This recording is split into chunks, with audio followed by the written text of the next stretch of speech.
Hello everyone, welcome back to Touch to Click. In this video I'll show you how to turn off background apps Windows 11 to improve performance and save battery. Now let's get started. Step 1. Click the Windows Start button at the bottom left of your screen. This opens the main menu where you access apps and system settings.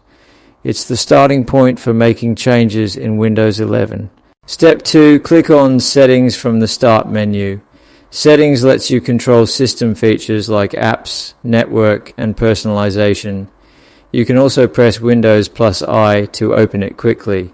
Step 3. Click on Apps from the left panel.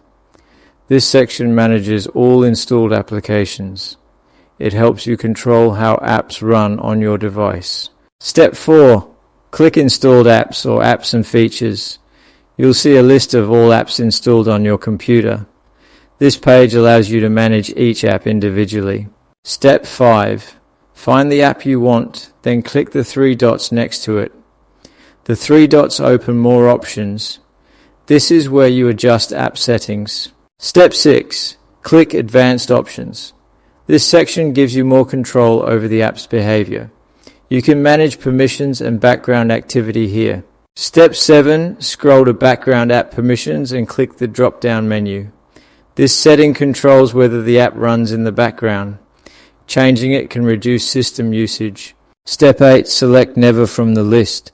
This stops the app from running in the background. It helps improve speed and battery life. Thanks for watching, and don't forget to subscribe to Touch to Click for more helpful videos.